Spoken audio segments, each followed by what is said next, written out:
જય હિન્દ જય ભારત દોસ્તો, હમણાં ચૂંટણી પર્વ ચાલી રહ્યું છે।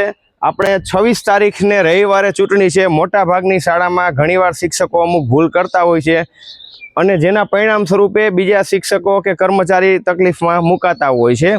એટલે ભૂલ સાવ સામાન્ય છે। હાલ ઉનાળો ચાલી રહ્યો છે અને વધુ પડતી ગરમી થઈ રહી છે, તો આપણે પણ આ ભૂલ ના કરીએ એ માટે આ ખાસ વિડીયો ઉતારી રહ્યો છું અને આ વિડીયો મારો લાસ્ટ સુધી જોજો કે કઈ મિસ્ટેક આપણે કરીએ છીએ અને જેથી બીજા લોકો તકલીફમાં મુકાય છે।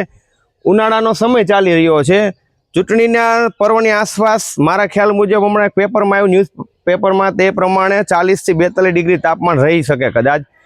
તો આપણે એવું ભૂલી જઈએ છીએ કે ખાસ પાણીની જરૂરિયાત વધુ રહેતી હોય છે। આપણે તમામ શિક્ષકો લગભગ પોતપોતાની શાળામાં તમામ સુવિધાઓ આપતા જ હોય છે, ફર્નિચર ને અન્ય વ્યવસ્થાઓ, પણ એક વ્યવસ્થા એવી છે કે આપણે ભૂલી જતા હોય છે, યાદ ના રહેતું હોય છે, તો તે છે પાણીની વ્યવસ્થા। ઉનાળાની અંદર ખાસ પાણીની જરૂરિયાત રહેતી હોય છે, એટલે જે પણ શિક્ષક કે આચાર્ય પોતાની શાળાની અંદર ખાસ પાણીની વ્યવસ્થા કરે। મેં મારી શાળાની અંદર, મારે શાળામાં 2 બૂથ છે, તો મેં 2 બૂથ માટે 2 અત્યારે માઇન લીધેલી છે। જો અત્યારે મારા સ્વ ખર્ચે લઈ આવ્યો છો અત્યારે હું, કે જેથી અહીં આવતા કર્મચારી મિત્રો અને અહીં આવતા મતદાતા લોકો છે તે પાણી આરામથી પી શકે, કેમ કે ઉનાળાનો સમય હોય, જેથી કરીને પાણીની જરૂરિયાત ખાસ વધુ માત્રામાં રહેતી હોય। તો 25 તારીખે આપણા કર્મચારી મિત્રો આવતા હોય છે, તો તેને આ અગવડતા ન રહે તેનું ખાસ ધ્યાન રાખવાનું છે। એટલે આપણે આગળના દિવસે આપણી હરેક શાળાની અંદર લગભગ ફિલ્ટરની વ્યવસ્થા હોય છે, તો મોટા જથ્થાની અંદર પાણી સમાઈ શકે અને 2 દિવસ ચાલે એ પ્રમાણે મેં ફિલ્ટરવાળું પાણી હમણાં હું ભરી લઈશ આ બંનેની અંદર।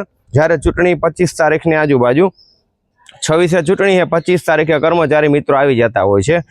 તો તમે પણ ખાસ મિત્રો તમારી શાળાની અંદર કર્મચારી ભાઈઓ તથા મતદાતા માટે પાણીની ખાસ વ્યવસ્થા કરજો। અને બને એવું ઘણીવાર કે ઓલું બોટલ જે આપણે તૈયાર મંગાવતો એ પાણી ઘણા મિત્રોને માફક નથી આવતું, તો એને બદલે ખાસ આપણા દેશી માટકાનું માટીનું પાણી છે એ વધુ લોકોને પસંદ આવે, તો તે માટે ખાસ પાણીની વ્યવસ્થા કરજો।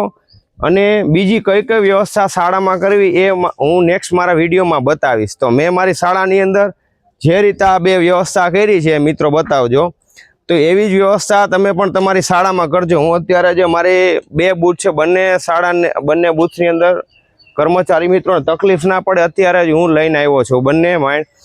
તો ખાસ પાણીની વ્યવસ્થા થાય જરૂરી છે। તો મારા બીજા વિડીયો, નેક્સ્ટ વિડીયોમાં હું તમને બતાવીશ કે આપણે જે બૂથ છે એમાં કઈ કઈ સુવિધાઓ રાખવી, જેથી આવનાર આપણો કર્મચારી મિત્ર છે એ હેરાન ના થાય, એની ખાસ તકેદારી રાખવી એ આપણા સૌની ફરજ બને છે। કેમ કે આપણે આપણી શાળામાં સારી સુવિધા આપશું તો આપણે બીજી શાળામાં જ્યાં જઈશું આપણે ઇલેક્શન માટે, તો આપને એ વ્યવસ્થા મળી શકે। તો ખાસ બધા શિક્ષક મિત્રોને મારી વિનંતી, પોતપોતાની શાળામાં સૌથી સારી વ્યવસ્થા કરે। જય હિન્દ જય ભારત।